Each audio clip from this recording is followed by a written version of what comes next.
ব্রাহ্মণবাড়িয়ার আখাউড়া স্থলবন্দর দিয়ে ভারতে রেকর্ড পরিমাণ মাছ রপ্তানি করা হয়েছে।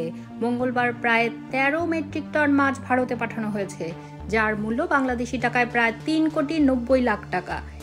এ দিয়ে 3 দিনে প্রায় 14 কোটি টাকার মাছ গেছে। স্থলবন্দর বাণিজ্যিক কার্যক্রম চালুর 2 যুগের বেশি সময়ে সোমবার প্রায় রেকর্ড পরিমাণ 5 কোটি টাকার বেশি মাছ গেছে ভারতে। হঠাৎ মাছ রপ্তানি বেড়ে যাওয়ায় বন্দরের ব্যবসায়ীরা অবাক।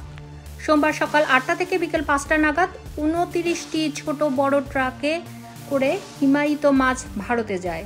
মাছের মোট পরিমাণ 1,72,434 কেজি, অর্থাৎ 172 টনেরও বেশি মাছ রপ্তানি হয়। প্রতি কেজি মাছ রপ্তানি হচ্ছে $2.5, অর্থাৎ বাংলাদেশি প্রায় 300 টাকা কেজি দরে।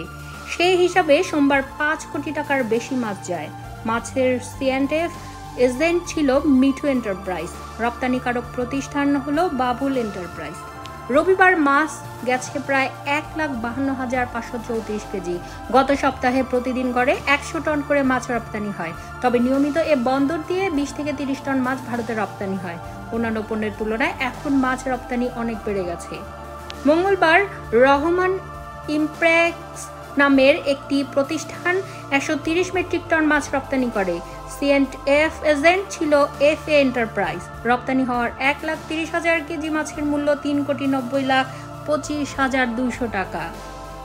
বাংলাদেশের ব্যবসায়ীরা বলছেন, দেশের কয়েকটি বন্দর দিয়ে ভারতে মাছ রপ্তানি বন্ধ হয়েছে, যে কারণে এ বন্দর দিয়ে মাছের চাহিদা বেড়ে গেছে, যার নিয়মিত চাহিদার তুলনায় 8 থেকে 10 গুণ। ভারতের 7টি রাজ্যে বাংলাদেশের মাছের ব্যাপক চাহিদা রয়েছে বলে ব্যবসায়ীরা জানান। বন্দরের ব্যবসায়ী মোহাম্মদ হাসিবুল হাসান জানান, ভারতে বিভিন্ন কর্মসূচির কথা শোনা গেলেও রপ্তানিতে কোনো সমস্যা হচ্ছে না। ভারতীয়দের পক্ষ থেকে জানানো হয়েছে, যদি পণ্য পাঠানো হয় তাহলে তারা সেটি গ্রহণ করবেন। এ অবস্থায় এখন প্রচুর মাছ যাচ্ছে।